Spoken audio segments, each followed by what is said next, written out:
5 times a day, every day, over 1 billion Muslims bow down and recite a prayer to Allah, given to them by Muhammad, their prophet. Every day, 5 times a day, they face a black rock in the holy city of Mecca and submit themselves afresh to the religion of Islam. Every day, they bow as a corporate group all around the world to express their solidarity as followers of Islam, for whom Muhammad is their prophet, the Quran is their scripture, and Mecca is their holy city.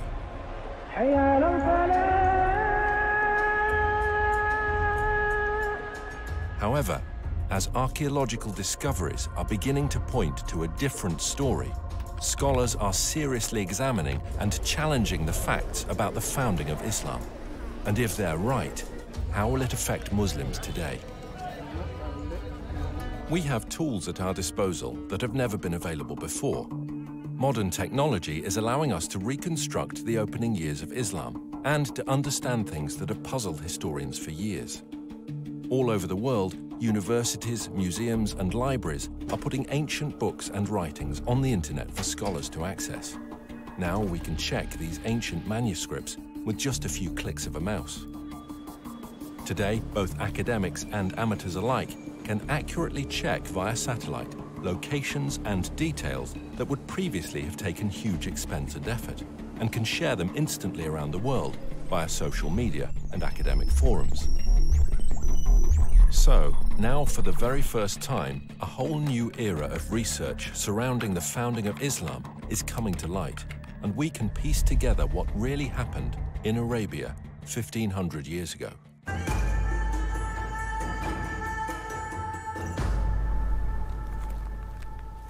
Writer and historian Dan Gibson has lived most of his life in the Middle East. He has extensively researched the peoples and places of the ancient world before Islam. I first came to Arabia in my early 20s, and I've spent more than 30 years exploring every corner of this amazing part of the world, piecing together evidence for a radical new theory, which I believe will change our understanding of the past. Years of study have led me to the conclusion that Islam began somewhere other than where the conventional histories suppose, and that in early Islamic writings there are clues and references that reveal the hidden truth about the Mecca mystery. Back in 2002, I had occasion to visit a conference on Nabatean studies organized here by the Al Hussein bin Talal University. During the conference, I had occasion to speak with leading archaeologists from Saudi Arabia and from Jordan. I asked them specifically about the archaeological record in Mecca. While not wishing to be named or quoted, they admitted that there was no archaeological record in Mecca before 800 AD. I had expected them to defend the opinion that Mecca was a walled city with houses and gardens and public buildings and temples. They said no, there was nothing like that there. Did you know that the name Mecca is mentioned only once in the whole Quran? Muslim scholars link other names with Mecca. Names such as the Forbidden Gathering Place, or the Holy House, or the Place of Becca, or Weeping. All of these terms are universally associated with Mecca today. Nevertheless, the Quran itself does not tell us in so many words that these all refer to Mecca. Muslim scholars see no reason to debate this. But in recent years, some historians have raised questions. They have noted that Mecca was a barren place and not located on the ancient caravan route. People have imagined that the caravans carried incense, spice, and other exotic goods.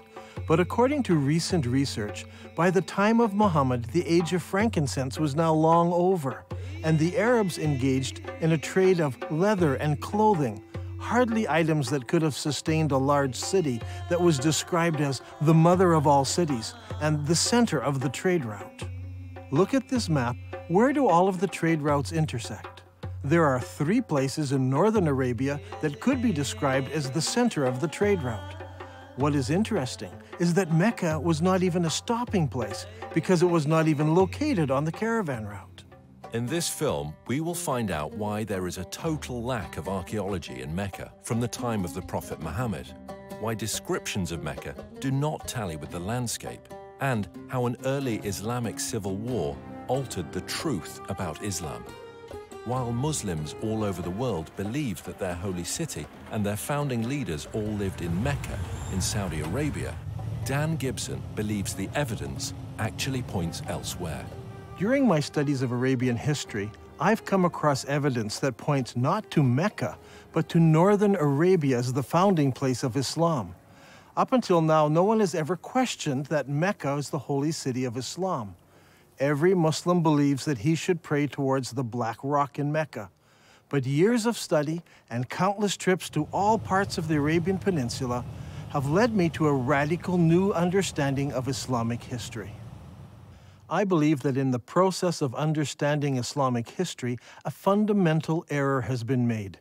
It wasn't a deliberate falsehood, it was just a misunderstanding of what happened during the founding years of Islam. So later Islamic writers corrected what they thought was an error in earlier histories when it was actually the truth. Is it possible that over 1 billion people who follow the religion of Islam misunderstand how and where their religion began? And if so, what implications does this evidence have for the average Muslim who wants to follow the instructions of Muhammad, his prophet? We are going to have to examine a time in history and a setting that few of us understand. For centuries, the histories of the classical world and Middle East empires have been discussed, but little effort has been given to the history of Arabia. This ignorance is true not just of the West, but also of the Arabs themselves. The Prophet Muhammad was born in 570 AD, at a time and a place that few people today really know about. His grandfather and his father were Nabatean merchants, and in fact Muhammad himself married a merchant woman. One day, Muhammad was meditating in a cave and an angel visited him. The angel taught him words of praise to Allah. Later, his wife convinced Muhammad that it really had been an angel and he was in fact called to be a prophet of God. During his lifetime, he had many visits from the same angel, and each time there was a new revelation. These revelations from the whole of the lifetime of Muhammad become gathered together to what we know today as the Quran. Adel Ishemeri studied Islam at the Islamic College in Kuwait. Over the years, he and Dan have formed a good friendship and have often found themselves drawn into deep discussion about faith and its history. كانت رسالة محمد هي أن في إله واحد وأن هو آخر الأنبياء الذي أرسلهم الله. وهذا الشيء أغضب كثير من المتواجدين في مكة بسبب أنهم كانوا يعبدون آلهة أخرى وهي الأصنام. كثير من الأصنام كان موجود هناك وكانوا يعبدون هذه الآلهة. ولهذا السبب بسبب غضب الناس عليهم صار اضطهاد على محمد وعلى القلة من أتباعه. فقرر محمد وأتباعه الهجرة إلى المدينة. Muhammad and his followers suffered persecution. So he and a few of his followers fled to Medina. Now that city actually converted to Islam and Muhammad established a government there. And in fact, we can date the Muslim calendar from this period of time. Shortly after this, his followers started attacking caravans, growing in power, growing in number, until eventually more and more people joined them, to the point where they became an expanded military presence, in fact, throughout the whole of Arabia. Muhammad gave his vision of taking Islam to the entire world. However, he died unexpectedly. And at that point, disputes broke out, leading to civil wars. But despite these differences and these divisions, there was the continued dream of expanding the faith to the whole of the world. Eventually, much of North Africa and Central Asia became under the control of Islam. And today, Islam is the second largest of the world's religions. Today, all over the Middle East, when construction companies want to dig for a foundation, there should be someone present from the Ministry of Antiquities. It doesn't matter if you're in Jerusalem, Damascus, or Amman, Jordan. Wherever you dig, the chances are you will expose an ancient site of some sort. In the city of Mecca in Saudi Arabia, developers are digging all over, putting up great buildings, hotels and high-rises. But to the surprise of archaeologists, there are no ruins of a great and ancient city under Mecca. The city where Muhammad was born was a major city. It had no trouble in raising large numbers of men to work caravans and march in its armies. Not only did it have a significant population, but it was also an agricultural city. وتسمى هذه المدينة اللي هي مكة بأم القرى في القرآن. أم القرى هي الاسم هذا المفروض يطلق على مدينة مبهرة، مدينة فيها آثار، مدينة فيها لها أسوار، مدينة يعني كبيرة معروفة. The Prophet Muhammad would go forth for his affairs and journey far afield until he reached the glens of Mecca and the beds of its valleys. Aisha, Muhammad's wife, mentioned how one of the men was longing for Mecca. Would that I but stay overnight in a valley filled with various kinds of grass? When we came to Mecca, we saw a town blessed with water and trees, and delighted with it, we settled there. Al-Bukhari speaks of a prisoner who was eating grapes while he was chained in irons, and he says, "This was not the time of fruit in Mecca." It's hard to believe that these things were written about Mecca. The area around Mecca is all rocks and desert. Mecca averages less than 10 centimeters of rain per year. With its extremely hot temperatures and barren conditions, this is scarcely enough to grow any vegetation at all, let alone grow enough food to support a large population. Yet the holy city of Islam is described as having fields with trees and grass and soil. But there's no cultivatable land near Mecca. It doesn't match the ancient descriptions. Ibn Ishaq mentions that the people of Mecca were reluctant to cut down trees in the sacred area. The presence of trees and plants in ancient times can be easily tested by the presence of spores and pollen in undisturbed ancient soil. To date, there is no record of trees having ever existed in ancient Mecca. Another puzzle is that the city of Mecca is missing on all early maps of Arabia. One would expect that a major merchant city would be mentioned on early maps, but not one shows Mecca before the time of Islam. Over the years, I have gathered copies of many ancient maps of Arabia. I have diligently translated them, but never once did I find Mecca mentioned on a map before Islam. Did you know that the name Mecca does not appear in any literature prior to 740 AD? That's 120 years after the founding of Islam. Don't you find it puzzling that for the first 120 years of Islamic history, none of the surrounding nations knew anything about the existence of Mecca? How could a major city, a city that could raise thousands of men in its army, a city that had agriculture, trees, grass, fruit and grapes, be missed by other nations? How could a major city with walls, temples, and public buildings not be found in the annals of other nations, especially if it was a merchant city that undertook trade with all the nations around it? And most puzzling of all is that when we go to the physical location of this ancient city, we find that there is no early archaeological record. It was an insignificant location, not even on a trade route. Many historians today have come to the conclusion that the accounts of the founding of Islam are all myths. Obviously, there is a great discrepancy between what Islamic records tell us and what the archaeologists have been finding, so the conclusion they draw is that the Islamic records are just fabricated myths. In my years of study, I have become convinced that the early records are not myths, but that they refer to another location that fits all of these descriptions. I believe that Muhammad was born and raised in another place, and that Muslims are facing the wrong direction when they pray. According to commonly accepted Islamic history, the Kaaba was a major shrine in the city of Mecca and the focus of pilgrimage in Arabia. A good starting place might be studying the pilgrimage before the founding of Islam. وكما دون المؤرخ الطبري بأن هناك كان نوعان من الحج، الحج والعمرة. الحج الأكبر أو الحج الأصغر وكان جد محمد كان يؤدي العمرة قبل الإسلام. This Umrah before Muhammad was at a time when the focal point of Arabian pilgrimage was to a place known as the Forbidden Gathering Place. This location held many pagan idols. وهذه الأسماء كانت موجودة قبل الإسلام، ولكن ما زال المسلمين إلى حد هذا الآن يستخدمون نفس الأسماء، ولكن هي الأسماء هذه إيتنا من الخارج، يعني من الوثنية، ليس أسماء إسلامية.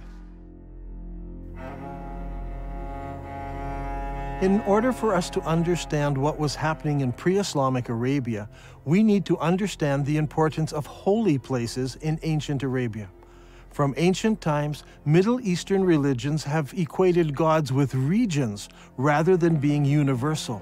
Modern readers of history have long been influenced by Greek and Roman concepts of the pantheon of gods and have failed to realize the significance that the ancient Arabs applied to gods of specific regions. In the eyes of the ancient Arabs, there were gods who lived in Mesopotamia, gods who lived in Egypt, and gods who lived in Greece, and so on. Arab merchants passing through an area would respect the local gods. They were not opposed to gods of different places. What they were opposed to was the representation of a god in human or animal form. They preferred to use geometric shapes. For instance, here is a god in the shape of a block. That one over there is shaped as a triangle.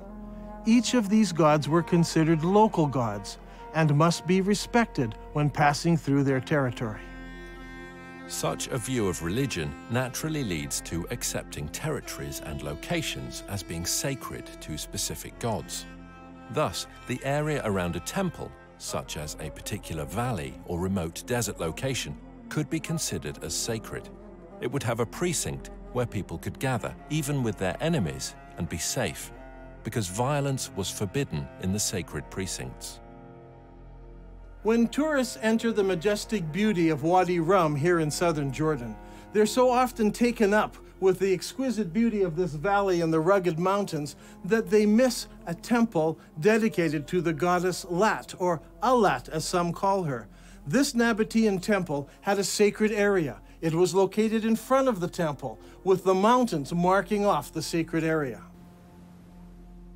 Before Islam, Arabs were divided into many groups. They worshipped different gods and often fought amongst themselves over tribal issues. The one thing that held them together was the pilgrimage to a common ancient meeting place. The Quran calls this Masjid al-Haram, or the Forbidden Gathering Place. Masjid means gathering and is translated mosque today. Before Islam, there were no mosques, so the masjid was simply a gathering place.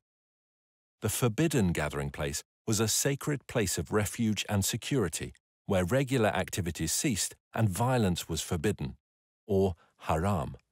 The concept of haram, or forbidden, is very strong in Islam. في القرآن ذكر المسجد الحرام، وهو المسجد الحرام في المدينة الإسلامية المقدسة، ويعتبر المسجد الحرام وما حواليه من المدن هو منطقة محرمة.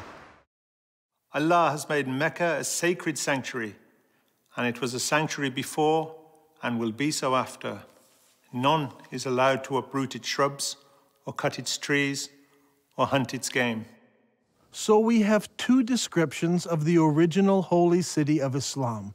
It was a haram place where killing was forbidden, and it was the focus of the pilgrimage for many centuries before the founding of Islam. Now look here, much of the graffiti found throughout the Negev and southern Jordan was written by people on pilgrimage to the ancient city of Petra in southern Jordan. Thousands of people scratched their names and messages on rocks as they made their way to Petra for pilgrimage. This creates a problem for us. Mecca is unknown in maps and literature before and during the rise of Islam. The descriptions, such as the center of the trade route, the mother of all cities, and the focal point of the ancient pilgrimage, do not fit. How can we solve this? The answer to that comes from Islam itself. المساجد في الوقت الحاضر تتجه كلها صوب القبلة، صوب الكعبة، وهناك مكان في المسجد يسمى المحراب الذي الإمام يوقف فيه ويصلي يقود المصلين، ولكن في الأيام الماضية ما كان موجود هذا المحراب، ولكن كان في حائط يتجه صوب القبلة، وكان المبنى بالكامل مبني باتجاه صوب القبلة. In Islam, it is universally understood that the Qibla is towards Mecca in Saudi Arabia. No one questions the direction of the Qibla today. However, the Quran tells Muslims they have a Qibla. The text of the Quran does not give the name of the city to which prayer was originally made. It only mentions Masjid al-Haram, or the forbidden gathering place. Muslims believe they originally prayed towards Jerusalem. According to Islamic sources, in 624 AD, Muhammad changed the Qibla to Mecca. Muhammad revealed this in Surah 2 of the Quran. Thus we appointed the Qibla to you. Indeed, it was a momentous change, except to those guided by Allah. Allah would never make your faith of no effect. Now shall we turn you to a Qibla that shall please you. Turn then your face in the direction of the Masjid al-Haram.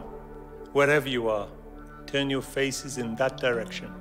As a historian of the Arabian Peninsula, I've always been interested in finding the location of the original Qibla. What direction did Muhammad pray towards before the Qibla was changed? Was it Jerusalem, as some claim? Was it Syria, as some claim? Or was it some other direction? If we were to do this study 100 years ago, it would require an incredible amount of work and research. We would have to travel the world searching ancient sites to find the earliest mosques in Islam.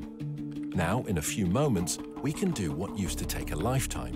Google Earth lets us look down on sites from space, and websites like ArcNet can combine the research of hundreds of students and professors. We can examine structures based on various criteria. We choose Islamic buildings, arrange them by date into a chronological list, then determine when they were constructed, check their Qibla direction by using Google Earth, and collate this to determine when the Qibla direction changed towards Mecca. This will give us solid data to work with. Now, determining the Qibla direction is not an exact science. Some of the early mosques, like this one, are not exactly square. So researchers need to find the Qibla wall and project 90 degrees from that wall. Because early buildings were not square, we cannot use the side walls or the back walls.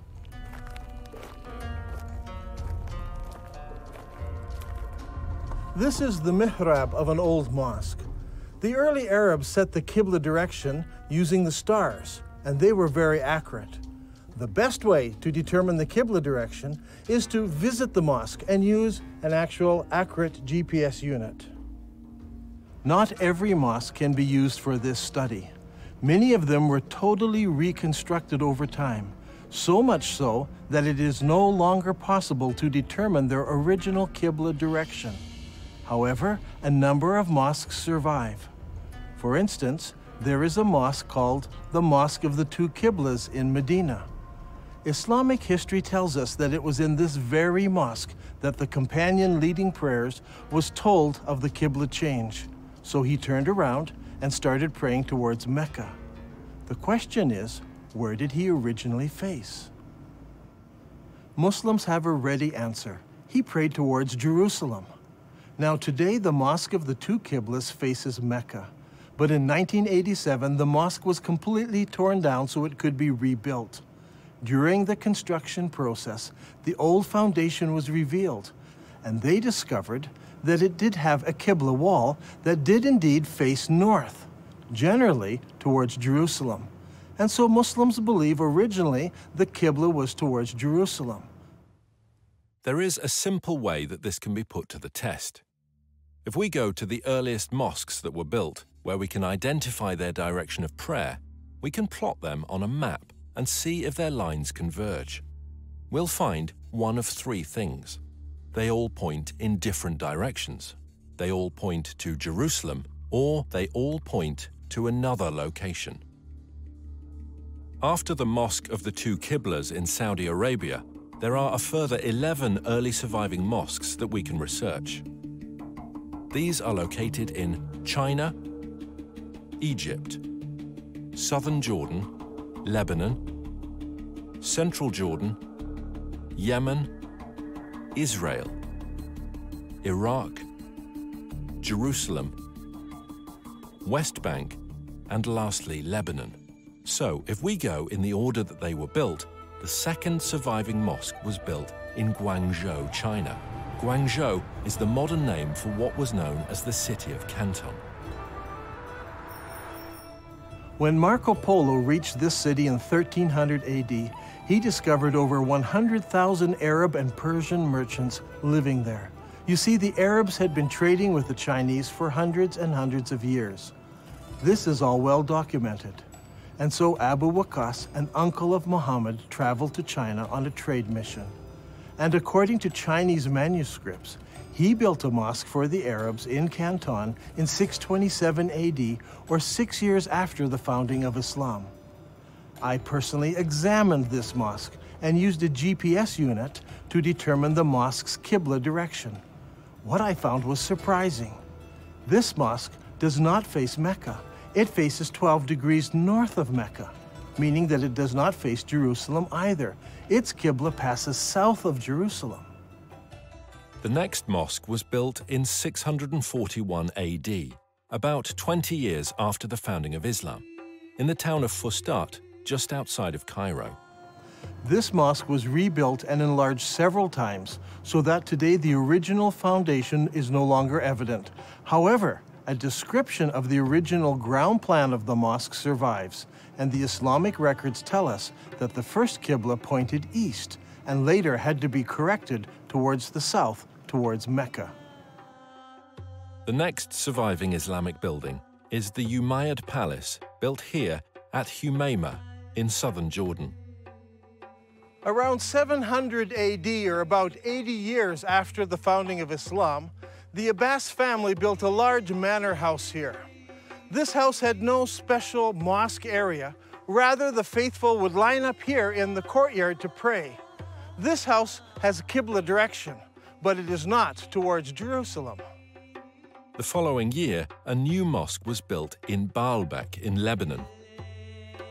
Notice that its Qibla does not point to Mecca. 1 year later, the Umayyads built a large and impressive mosque here on the citadel in Amman, Jordan. This mosque points south. Mecca is over there. A couple of years after this, in 705 AD, or 84 years after the founding of Islam, Muslims constructed the Great Mosque of Sana'a in the capital city of Yemen. While this mosque points in the general direction of Mecca, it actually points to the west of Jerusalem. The following year, in 706 AD, the Umayyad Muslim rulers built Khirbat al-Minya, a large palace complex in Israel on the shores of Galilee. This palace complex had a specific room used as a mosque. According to the inscription set into a gateway, it was built 87 years after the founding of Islam by the Muslim ruler Al-Walid. This building and its mosque do not face Jerusalem. That same year, the Muslims also built the Wasit Mosque in Iraq. Originally, archaeologists claimed that this mosque pointed to Jerusalem. However, further research has shown that this mosque points south of Jerusalem. The next mosque is the Al-Aqsa Mosque in Jerusalem itself. This mosque is not the temple dome, but rather the old mosque to the south of the dome. This mosque is already in Jerusalem, but it also has a Qibla, and it does not point to Mecca. The next mosque we come to was built in 724 AD, 103 years after the founding of Islam. This is the Khirbat al-Mafja Mosque near Jericho in the Jordan Valley. This palace was built near the end of the Umayyad dynasty. By looking at the floor plan, we can see that the palace and its mosque faced south rather than towards Mecca. That same year, a mosque was built at Anjar, about 58 kilometers from Beirut. It was built near the end of the Umayyad period, and no more than 30 years later, it fell into ruins and eventually was abandoned. Since it was never rebuilt, we can easily determine the Qibla direction, which does not point towards Mecca or Jerusalem.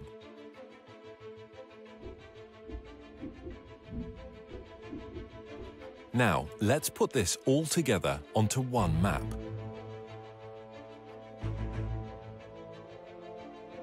The result is amazing. During the first 100 years of Islam, 100% of all the surviving mosques we have located so far face a spot in southern Jordan rather than Mecca. From north, south, east and west, mosques all face towards one spot.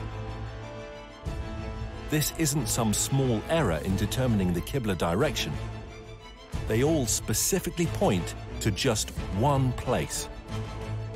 Directly under this point is the ancient city of Petra.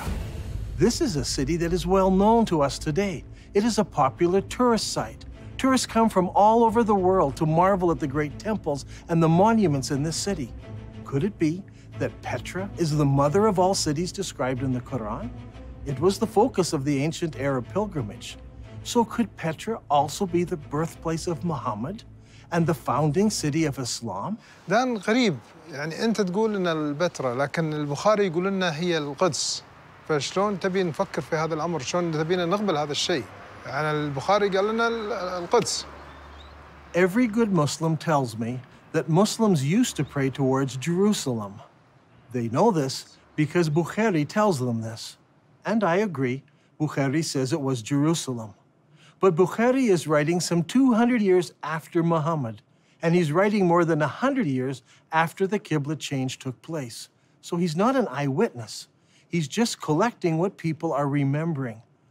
And he actually notes several conflicting ideas that were circulating at the time.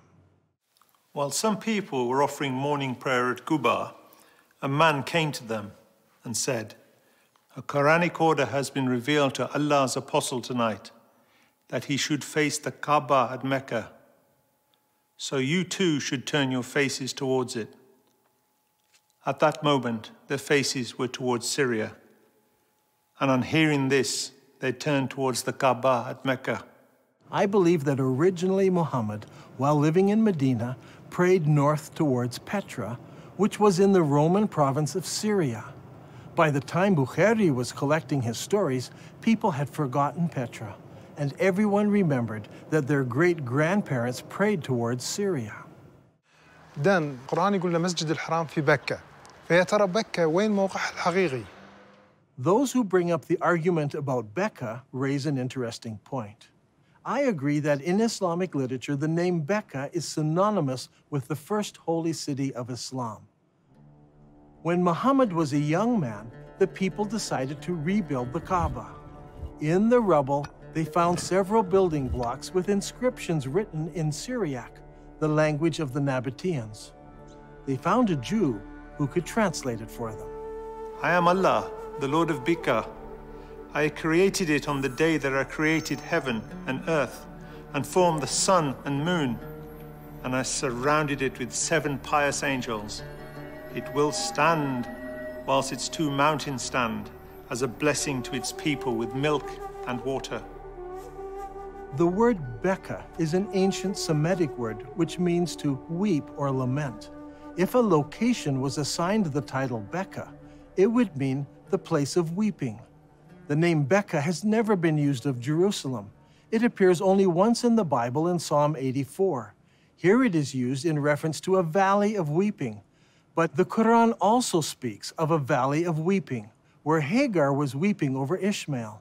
The Quran places this story in Becca, which is the early name for the place where the Kaaba was built. Surely this location was not Jerusalem, which is built on top of a mountain and not in a valley. I think the answer is quite simple. There were many major earthquakes in Petra, such as the one in 551 AD, only 19 years before Muhammad was born. We are told that during that earthquake, much of Petra was destroyed.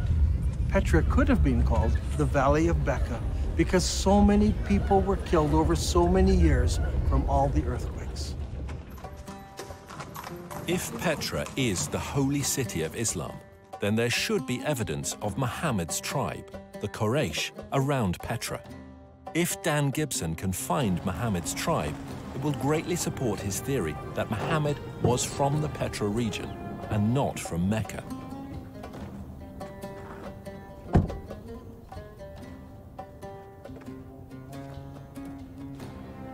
Long ago, this was known as the city of Hawar, or Humayma as it is known today. Archaeologists have uncovered a farmhouse belonging to the Abbasid family and a mosque built sometime later.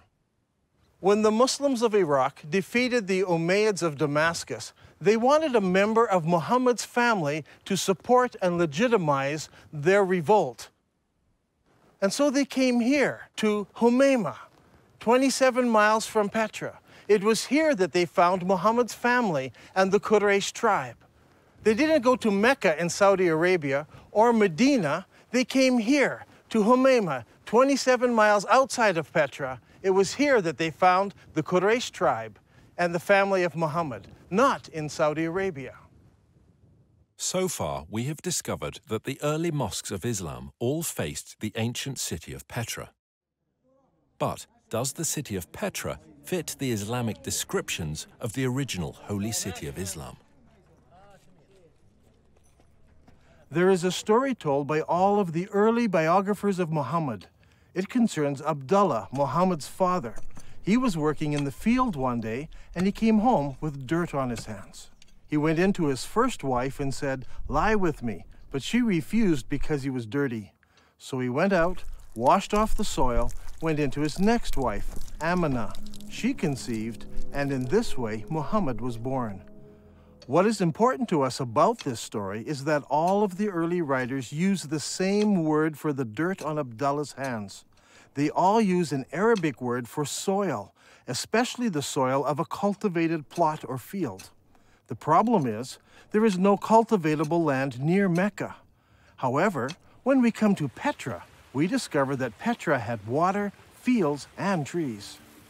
According to archaeologists, there were private and public gardens, as well as running water brought into the city through aqueducts and clay pipes. Archaeologists have described fruit trees, grapes, and gardens existing in ancient Petra. Even today, there are cultivated plots of land between Petra and El Beida, which is 5 kilometers away. By analyzing ancient soil, researchers have discovered that only 100 years ago, the hills around Petra were covered with trees, including oak, juniper, pistachio, and carob. Not only did the holy city have trees and fields, it was also a walled city. Ibn Ishaq says, and they surrounded him by the walls of Mecca. Now this is very puzzling because Mecca had no city walls. Some think perhaps this was a house in Mecca, but Ibn Ishaq specifically says the walls of Mecca. But Mecca was not a walled city. So what about Petra? Petra was built in a valley. On either side of the valley were large mountains with cliffs. These cliffs were as good as city walls. So the people of Petra built walls from one mountain cliff to the other mountain cliff, both on this side of the valley and also on the other side of the valley. So Petra had city walls. Another distinctive feature in Petra is that it contains a very unique stream. Now, usually you have a valley with mountains on one side, mountains on the other, and a stream running down the center of the valley. But in this case, long ago, earthquakes cracked these mountains so that there is a crack in that mountain, water runs through that crack, across the valley, and out the crack in the other side. The Nabateans built a colonnaded street from one mountain to the other mountain, and beside it was a rainwater course. Let's go down there. Now, in Islam, one of the duties of the pilgrims is to go 7 times between 2 mountains called Marwa and Safa. What is interesting is that Bukhari tells us that Muhammad chose to do this, running in the rainwater course between the 2 mountains. But there are problems. Safa and Marwa are just small rocks. Today, they're housed right inside of the mosque building. As you can see on this drawing, there was no rainwater course between these two rocks. But here in Petra, the description fits exactly from one mountain to the other. There are 4 ways into the Petra Basin. Since Petra is in a valley, one could enter from either end of the valley. During the year of the contest of Mecca, the Prophet entered Mecca through its upper part. But there were also other ways of entering Petra.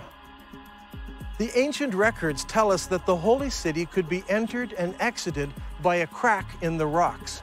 In Arabic, this is called a thaniya. Al-Bukhari mentions this several times. Allah's apostle used to enter Mecca from the high Thaniya and used to leave Mecca from the low Thaniya.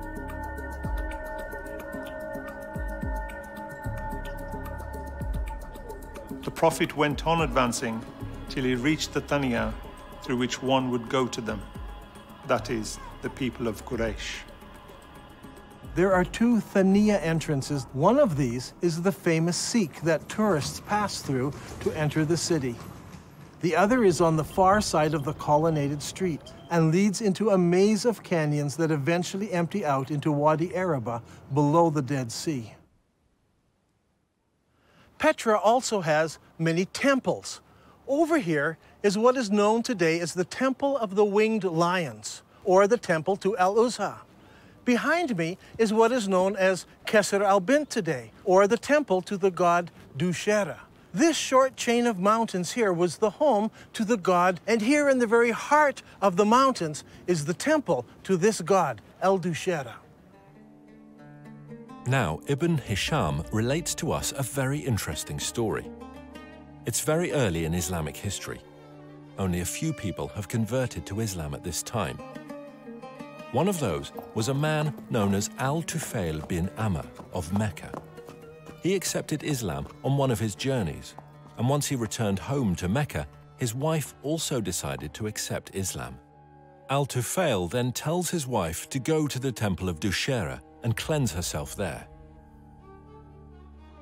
In the sacred area, there was a trickle of water where she could wash herself. She did this and returned home and learned about Islam. Did this story take place in Mecca, 1,000 kilometers away, where there is no temple to Dushera? Or did it take place here in Petra? If it did, then Dushera's temple is there. She would have come down to this temple, washed herself, and gone home. Is there a temple to Dushera in Mecca, in Saudi Arabia? No. There are no temples, no cracks in the rock, no water stream, no city walls, no grass, no trees, nothing. It's all here in Petra. And for the first 100 years, every mosque in the entire Islamic world pointed here to Masjid al-Haram, the forbidden gathering place, here in Petra. There is no other city in the world that fits this description so perfectly.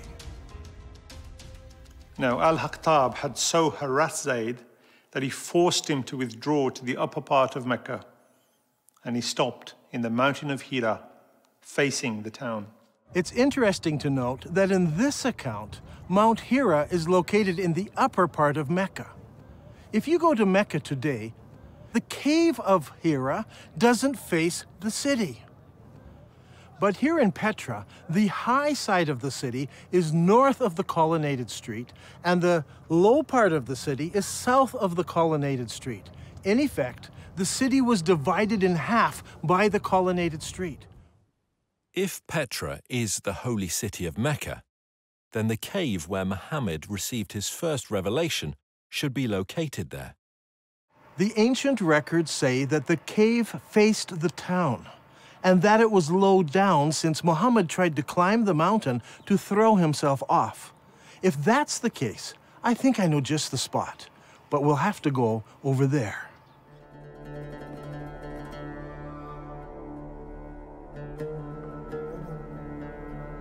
Here in this cave, we can see where there are many various god blocks.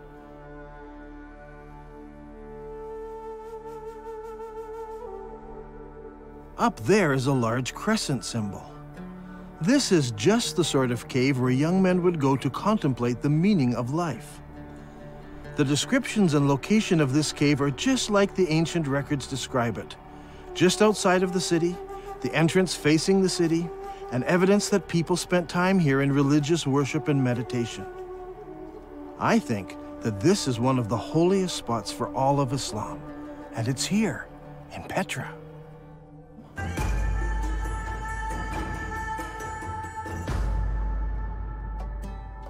The Quran commands every Muslim to face the forbidden gathering place when they pray. Now, the forbidden gathering place wasn't a building. It was much more than this. It was a large area marked out with special stones. These stones marked the boundary around the sacred area. No killing was allowed inside this area. Even birds were not killed. Now, what kind of stones would you need to mark out such an area? If you had just small round stones, they would be lost among the other stones of the desert. They must have been larger stones. And there should have been something special about them, so that you knew for certain that this was the boundary of the sacred area. Today, in Mecca, there are no special boundary stones. Historians have long wondered what these marker stones might have looked like, but they seem to have been lost in the years that have passed since then. Or perhaps they were never there. If Petra is the original holy city of Islam, then of course the special stones wouldn't be in Mecca. They would be in Petra. Now, there's a feature about Petra that's absolutely fascinating. Whenever tourists come to this city, they pass by a number of square-cut stones known as the Jinn rocks. This is a fanciful name given to them by the local Bedouin. What is interesting is that there are more than 20 of these large square stones marking all of the entrances of the city. Is it possible that these mark out the forbidden sanctuary? Perhaps that's why they're not located in Mecca. If that is true, then Masjid al-Haram, or the forbidden sanctuary, would have been located here. And if it was located here, then the Kaaba would have been located here as well. But it's not, because a man named Ibn Zubair moved it. So far in this program, we have been examining the direction of prayer that Muslims originally faced. As we've seen, all of the mosques constructed during the first 100 years of Islam pointed to Petra. By using the two mosques on the Amman citadel, Dan Gibson has determined the approximate years when the Qibla direction changed. Does Islamic history give us any clues as to why the direction of prayer might have changed? If we look into Islamic history at this exact time, we come face to face with the Second Islamic Civil War. حصلت حروب كثيرة في الإسلام، ولكن أيضاً حصلت حروب أهلية بينهم بسبة الخلافة بعد وفاة محمد، ولهذا السبب صار في شيعة وسنة. الأمويين فازوا اللي هم السنة، والحكم بدأ من دمشق. At this point in history, the governor in the holy city was Abdullah ibn Zubair. He was particularly unhappy. In his eyes, the holy city was the most important city of Islam, the mother of all cities. But the Umayyad rulers chose Damascus as the new capital city, and a lot of people were unhappy with the corruption and the infighting in Damascus. So in 683 AD, about 64 years after the founding of Islam, Ibn Zubair declared himself caliph in the holy city, and that started the Second Islamic Civil War. The Umayyads reacted strongly and sent an army against the holy city. Ibn Zubayr then did a shocking thing. He destroyed the Kaaba, the ancient holy shrine of Islam. Ibn Zubayr then demolished the Kaaba sanctuary until he had leveled it to the ground and dug out its foundation. Then he placed the black stone beside it in a wooden stand in a strip of silk. The Umayyads fought against Ibn Zubayr and his companions, but after 40 days, news arrived that the ruling caliph in Damascus had died. Now, the Umayyad generals insisted that the battle wasn't over, but that they must return to Damascus so that a new caliph could be established. The members of the Umayyad royal family had come to the battle as well, and they insisted that they must return to Damascus under the protection of the entire army, so the whole army marches off. The problem we face here is one of timing. The Islamic records are quite clear that when the Caliph died, his 13-year-old son ruled in his place. Al-Tabari, Volume 20, tells us specifically that his son survived only 40 days after his father died before he too was killed. During this time, the armies from the Holy City returned to Damascus. Now, a slow-moving army would have taken many days to cover the 1,400-kilometer trek across the desert from Mecca in Saudi Arabia to Damascus in Syria. If the army could move at 20 miles a day, it still would have taken them 43 days. When you add up the time the messenger took to bring the message, the time it took for the army to decide to return and get mobilized, and the 43-day march, there is simply not enough time. Mecca is too far away to be believable. However, if the holy city was Petra, then the distances would all be drastically reduced. This problem of distances plagues Islamic history again and again. Mecca in Saudi Arabia is simply too far removed to fit many of the stories in early Islamic history. Now, with the lull in the war, Ibn Zubayr had time to rebuild his defenses and prepare for the return of the Umayyad army. Now I want to show you something. Here are some of the volumes of Al-Tabari's history of Islam. Al-Tabari managed to collect a massive amount of material that he writes about what happened during each year of Islamic history. He devotes whole chapters, sometimes 2 chapters, to every year. But then something strange happens. The battle for the Holy City takes place over several years, but year 70 of Islamic history is of great importance. Now notice, Al-Tabari spends 15 pages describing what happens in year 69, and he spends 27 pages describing what happens in year 71. But where is year 70? Look at this. For year 70, Al-Tabari only records a few lines of text. Did he not find any more information for this year? Or did later editors censor this year from Al-Tabari's record? Only a few lines, but what he records gives us a few tantalizing details. It tells us that Musa'ib ibn Zubair, apparently a brother of Abdullah, brings supplies to the Holy City. Were these supplies military equipment? No, it says he brought many horses and camels.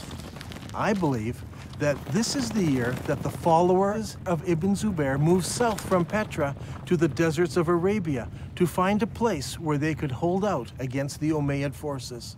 All details of this year have been removed from Al-Tabari's history. But we know that they obtained many horses and camels, which would have no other purpose than to move many of the people out of the city. This lull in the war continued into the next year, so Ibn Zubair took advantage of the break to undertake a religious project. He decided to rebuild the Kaaba. But Al-Tabari does not tell us where the new Kaaba was constructed. Was it in Petra? Or was it in a new, safer location in faraway Mecca? I believe that the new Kaaba was built in Saudi Arabia, and that the black rock was moved there for safekeeping. So even if Ibn Zubair lost the Holy City, he still had the rock and a new Kaaba. After a new caliph was established, the Umayyad army returned. This time the army was bigger, and the Umayyads brought large weapons of war with them. Among them, a stone-throwing machine called a manjanik. The war between Ibn Zubayr and al-Hajjaj took place for 6 months and 17 nights in the hollow of Mecca. Yusuf ibn Mahak said, "I saw the manjanik with which stones were being hurled. The sky was thundering and lightning, and the sound of the thunder and lightning rose above that of the stones, so that it masked it."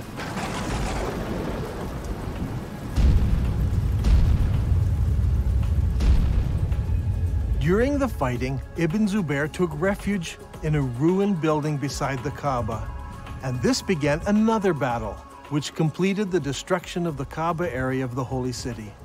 Eventually, Ibn Zubair lost the battle, but the cause was taken up by those in the city of Medina in Saudi Arabia and by the city of Kufa in Iraq. I believe that during this time, the Islamic world was thrown into contention. Should they pray towards Petra, or should they pray towards Mecca? The great Islamic empire had divided into two. Originally, the Umayyads ruled from Damascus, and they prayed towards Petra. But they were defeated in battle, and now the eastern part of the empire was ruled by the Abbasids, who all constructed their mosques facing towards Mecca. It was during this exact time that we see a change in mosque construction. Before this, every new mosque constructed faced Petra. But now, for the first time, some of the new mosques began to face Mecca in Saudi Arabia. But the problem still existed. What do you do with the old mosques? They were built facing Petra. It was during this time that mosques began hanging a sign on the wall to indicate the direction of prayer. It was said in the reign of Uthman that the Caliph ordered that signs be posted to the walls of the mosques in Medina. This was so that the pilgrims could easily identify the direction to which they needed to address their prayers. Now, this is a very interesting development, because up until this time, mosques were built so the faithful had only to face the Qibla wall and they faced the holy city. Why would you need to introduce a sign unless the direction of prayer had changed? Around this time, around 89 years after the founding of Islam, a niche was suddenly introduced into mosque structure to denote the direction of prayer. This niche was added to older buildings and also incorporated into newer buildings. Today, the niche is standard in every mosque, but it wasn't originally. There was no niche until the Qibla direction changed. In the Civil War, the Umayyads still prayed towards Petra, but the rebels in the Holy City in Medina and in Kufa chose to pray towards the new Qibla in Saudi Arabia. When the armies of Kufa met Ibn Zubayr, Bujair ibn Abdullah al-Musli spoke.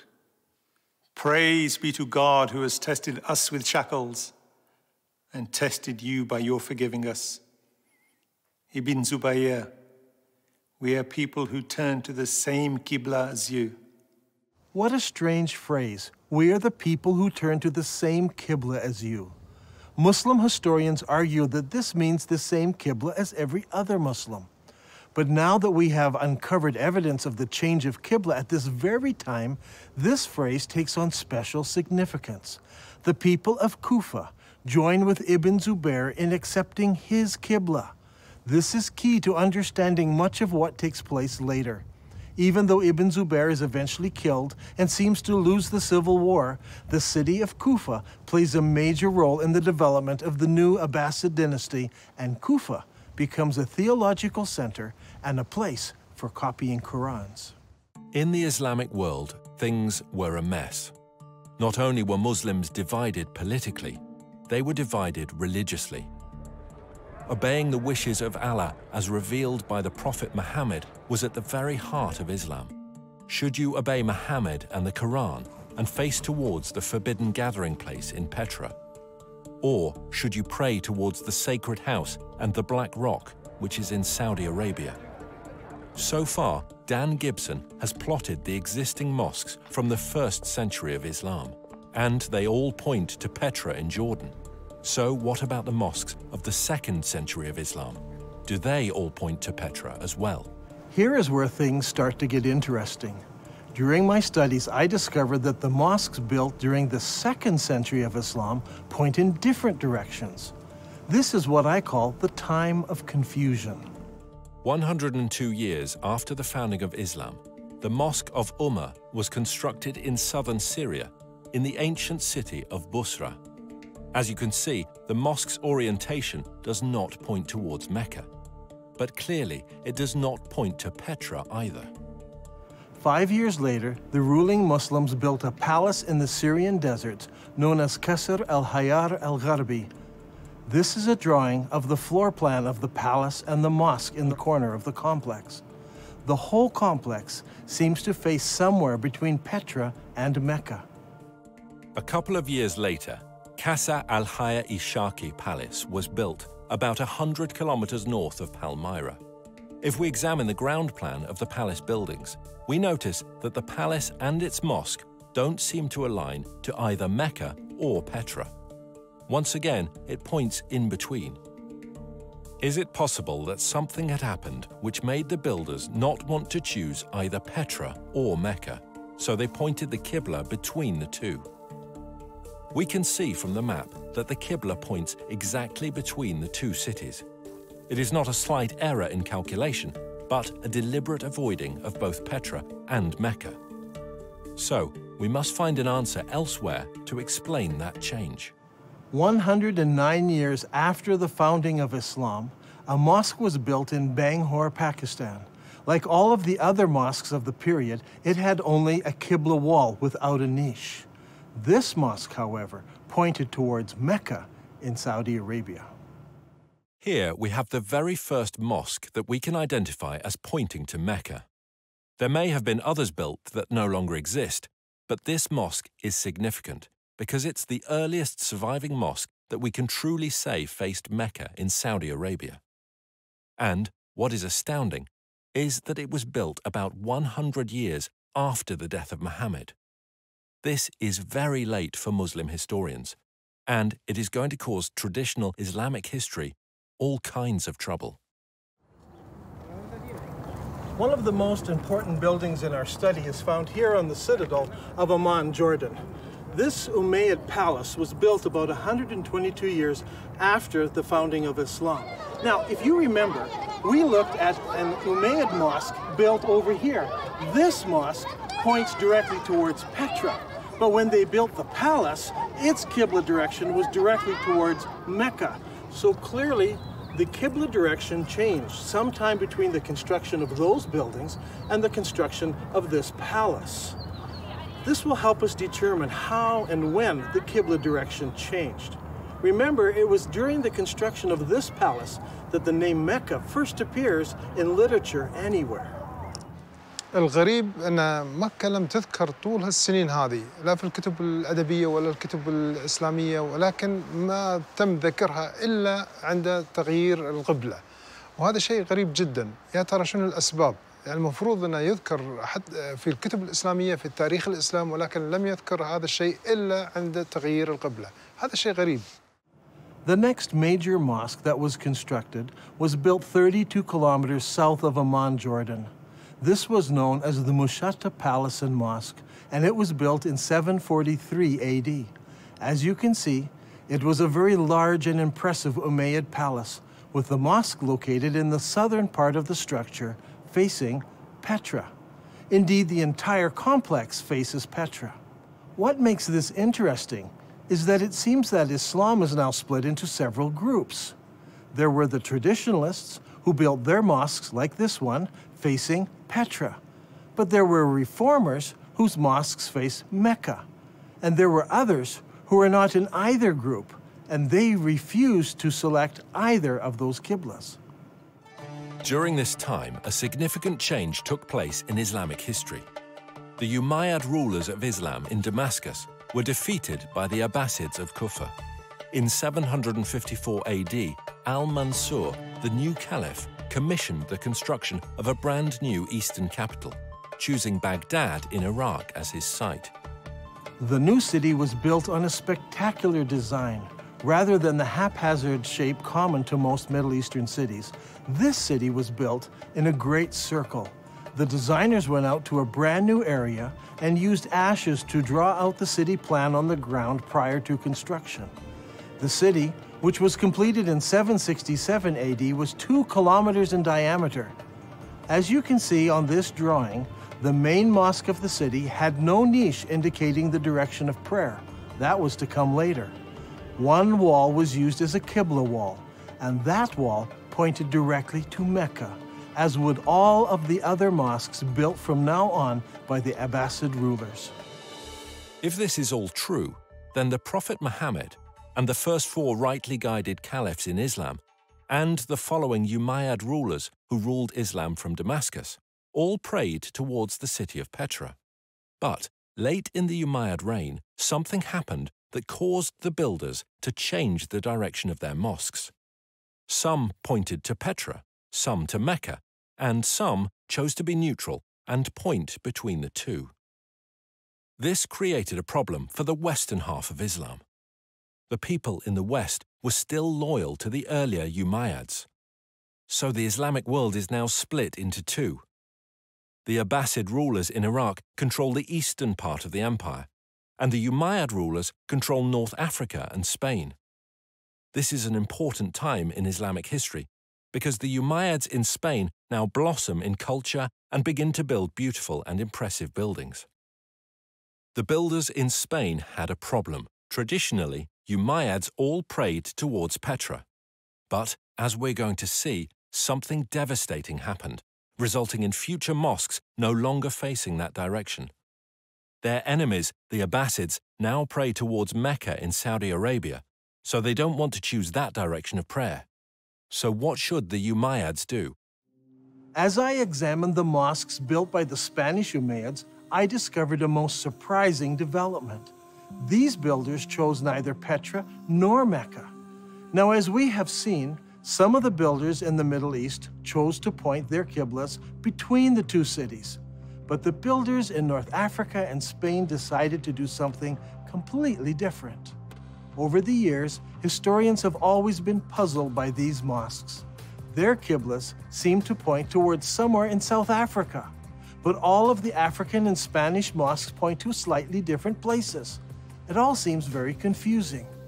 However, when plotted on a map, we can see that the mosques of North Africa and Spain all have qiblas that are parallel to a line drawn between Petra and Mecca. So rather than choosing Petra or Mecca, they chose to make their qiblas parallel to a line drawn between the two cities. كل المسلمين يعرفون بأن مكة موجودة في السعودية، وأنت في نظريتك اليوم يعني تقول لي مكة موجودة في البتراء، على أي أساس أنت جبت هذا الفكرة؟ يعني شنو الدليل؟ شنو البرهان هذا؟ يعني برهانك ودليلك على هذا الشيء؟ احنا اللي عارفينه أن مكة موجودة في السعودية، فعلى أي أساس أنت جبت هذا الشيء؟ If you're still not convinced, I want to show you something else. Do you remember when we discussed the Second Islamic Civil War? Ibn Zubair barricaded himself in the Holy City, and the Umayyad Syrian army surrounded him and kept him there for 4 months. During the month of October, the Syrians brought a catapult up to the city walls, where they lobbed rocks right into the holy places of Islam. How is this possible? Normally, people live behind the city walls. A catapult would simply smash down people's houses. But in this case, it said the catapult hit the holy places of Islam right in the center of the city. How is this possible? Well, here in Petra, there is a unique feature. Petra had city walls. In the north and in the south, the city walls crossed the valley. But in the north, the city walls did not go all the way to the canyon because there was a watercourse running along the canyon. I believe the Syrians brought their catapult up the dry river course right to the place where they could lob rocks into the very heart of the city, hitting the Kaaba and the holy places of Islam. Archaeologists from Brown University have been digging here in Petra for many years. Their project was to excavate what is known as the Great Temple area. As they uncovered the temple, Dan was amazed to find evidence that supported his theory. One of the interesting features of this building is that people built defenses here against attack. See, here in this doorway, they closed it in so they could defend themselves. This happened sometime after the earthquake of 551 AD. We can date the defenses of here by the roofing tiles that were used in the construction of these defenses. However, there are no recorded battles in Petra during this time. So we know this happened during the founding years of Islam. But this is not the only evidence we have. During the excavations, the archaeologists uncovered over 400 catapult stones. These stones are buried in about the right place at exactly the right time. This is an extremely strong indication that the battle took place here and that the first original Kaaba was close to this location. So, Islam was divided between the traditionalists and the reformers. The traditionalists prayed towards Petra in Jordan, and the reformers prayed towards Mecca in Saudi Arabia, and others deliberately choosing a middle path. How were they ever going to solve this dilemma? Petra, the city of weeping, suffered a fatal calamity. Massive earthquakes shook the Petra region, destroying buildings, temples, and houses. The damage was so bad that the city was never rebuilt again. The evidence for that first Kaaba is gone now. The catapult stones destroyed much of it. Ibn Zubair destroyed the rest. In 713, an earthquake destroyed the dam that diverts the water around Petra. So every year, floodwaters washed away whatever evidence was left. So, with the memory of Petra fading from view, the chroniclers of Islamic history, writing some 150 years later, would never mention it by name. In time, the memories of these two locations became merged into one, that of Mecca in Saudi Arabia. From now on, all Qiblas would point here. It wasn't until modern archaeological tools, satellite photos, and the internet allowed the networking of historians, academics, and scholars around the world to start piecing together a different picture. هذا الأمر غريب، يعني أول مرة نسمع فيه، يعني شلون المسلمين تبيهم يصدقون في هذا الشيء المكتوب، يعني غريبة، ليش ما مذكور في الكتب الإسلامية ولا مذكور في كتب التاريخ؟ شلون نسوا ولا يعني يا ترى هل تناسوا ولا نسوا هذا الأمر؟ شلون ما ذكروه؟ شيء غريب. In order to understand the events that influenced the writing of Islamic history, we need to recognize several things. First, it is my belief there was a literary vacuum in the early Islamic empire, created by zealous Muslims who destroyed books and manuscripts, erased inscriptions, burned libraries, and destroyed all literature except the Quran, which was mostly bits and pieces of what people remembered of the revelations that Muhammad gave. This destruction of written material by the Islamic forces has been well documented. One piece of evidence is a letter from 640 AD from the Caliph to General Amru, the leader of the Muslim armies in Egypt, who asked the Caliph what should he do with the thousands of manuscripts he found in warehouses in Alexandria. The Caliph's answer has been recorded and known for centuries. As for the books you mention, here is my reply. If their content is in accordance with the revelations of Allah, we may do without them. For in that case, the revelations of Allah more than suffice. If, on the other hand, they contain matter not in accordance with the revelations of Allah, there can be no need to preserve them. Proceed then and destroy them. The Muslim writer Ibn al-Kifti tells us that the books were distributed to the public baths of Alexandria, where they were used to feed the stoves, which kept the baths comfortably warm. They say it took 6 months to burn all that mass of material. Eutychius, the Patriarch of Constantinople, recorded that there were 4,000 baths that received books from the Alexandrian library. This burning of books, however, did not start in Egypt, but 4 years earlier in Persia. Caliph Umar's army met with the Persian armies in the Battle of Qadisiyah in the year 636 AD. In early January 637, the Muslim advance guard reached the outskirts of Ctesiphon and laid siege to the city for 2 months. Eventually, the city fell and the Muslims occupied it. During the fighting, the palaces and the library at Ctesiphon were deliberately burned. In the end, the only book that managed to survive in Arabia was the glorious Quran. When it comes to the history of the Quran, historians have struggled. It seems that most of the Quran was retained in an oral fashion rather than written form. While the Arabs were great memorizers and had the ability to retain the entirety of the Quran, the retention of materials in an oral tradition suffers from several difficulties. First, the accuracy of the memories of the individuals involved must be perfect. In the case of the Quran, arguments arose over the various verses, how they should be rendered, and if they should or should not be included in the whole. Second, the problem of transferring knowledge from the learned to the novice is often a difficult step. In the case of the Quran, most of the men who memorized the sayings of Muhammad were also warriors. As is often the case, Warriors die in battle, and their knowledge of the Quran perished with them. This is amply illustrated in the Battle of Yamama, when an estimated 450 men who had memorized the Quran were killed. Hudayfa bin al-Yaman came to Uthman at the time when the people of Damascus and the people of Iraq were waging war to conquer Armenia and Azerbaijan. Hudayfa was afraid because the people of Damascus and Iraq had differences in the recitation of the Quran. So he said to Uthman, "O chief of the believers, save this nation before they differ about the revelations." So Uthman sent a message to Hafsa saying, "Send us your manuscript of the Quran so that we may compile the Quranic materials into perfect copies and return the manuscript to you." Hafsa sent it. Then a group of men sat down to create a new copy of the Quran. Uthman said to the 3 Quraysh men, "In case you disagree, write it in the dialect of Quraysh, for the Quran was revealed in their tongue."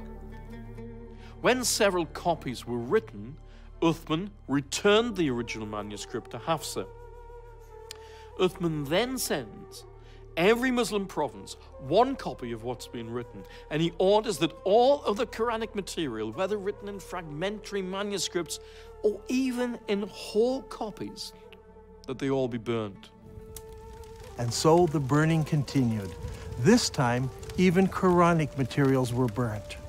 But it did not stop the arguing about what should or should not be included in the Quran.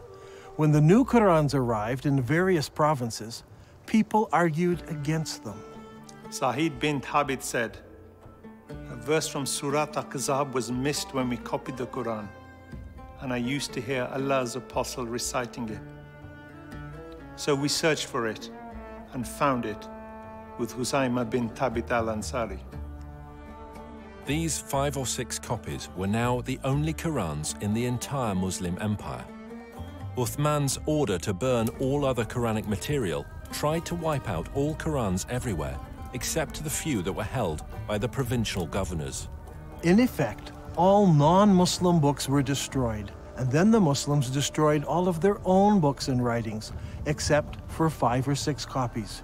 Remember, the Islamic Empire at this time stretched from the Atlantic Ocean through the Middle East all the way to Afghanistan, and only 5 or 6 copies of the Quran existed in all those millions of square kilometers. This is what I refer to when I speak of a literary vacuum. Much later, once the Abbasids took control of the Islamic Empire, they recognized this literary vacuum and they set out to correct it.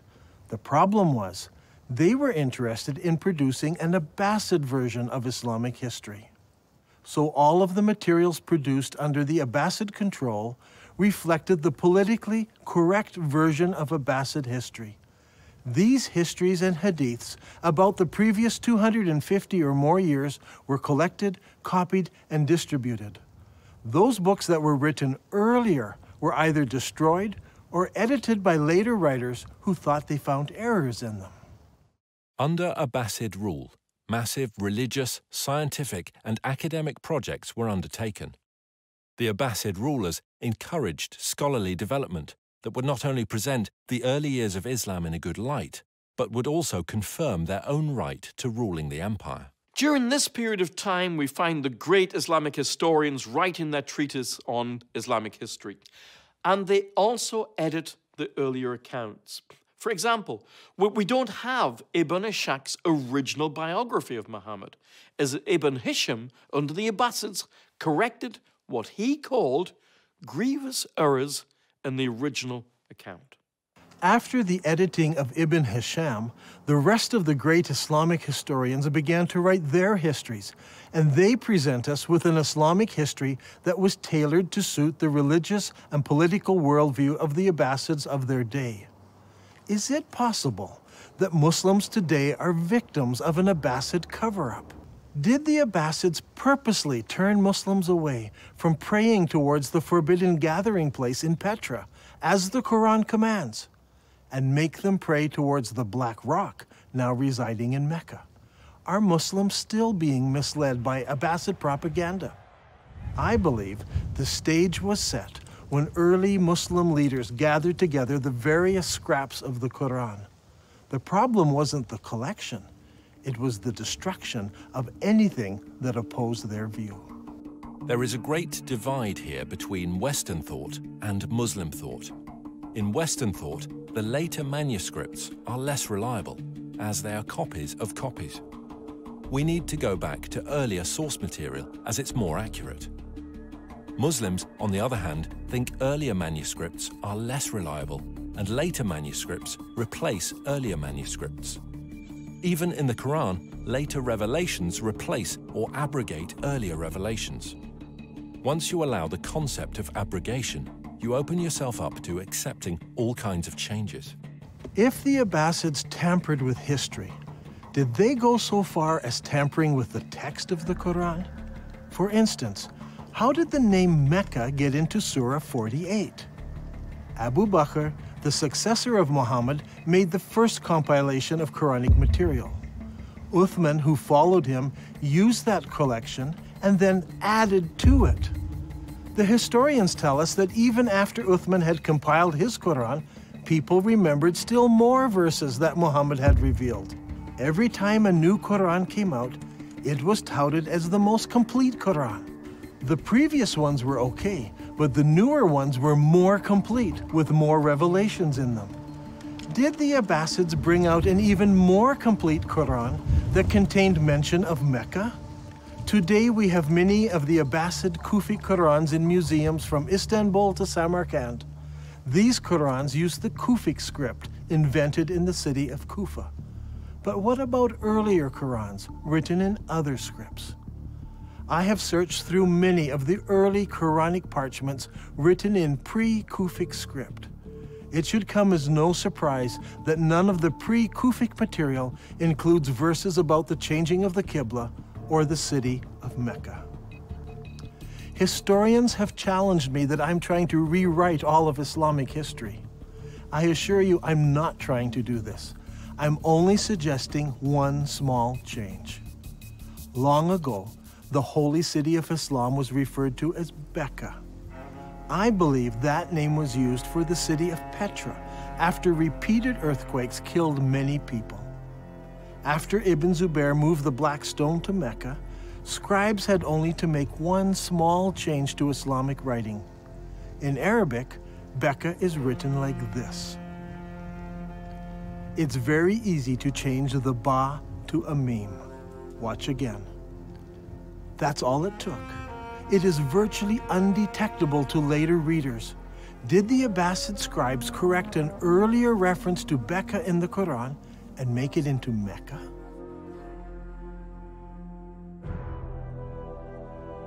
I believe that all of the evidence points to Petra as being the ancient city of Mecca, the founding place of Islam.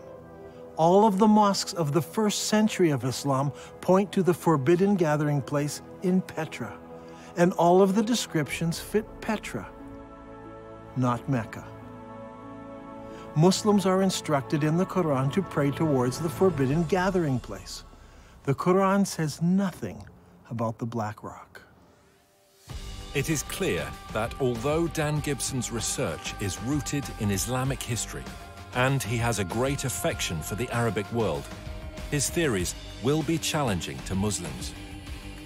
As faiths around the globe come under increasing scrutiny to prove the veracity of their origins, all religions need to consider serious research they may find difficult. Islam needs to ask if it is possible that over 1 billion people have been misled by Abbasid propaganda regarding how and where their religion began. And, if true, what implications does this have for the average Muslim today?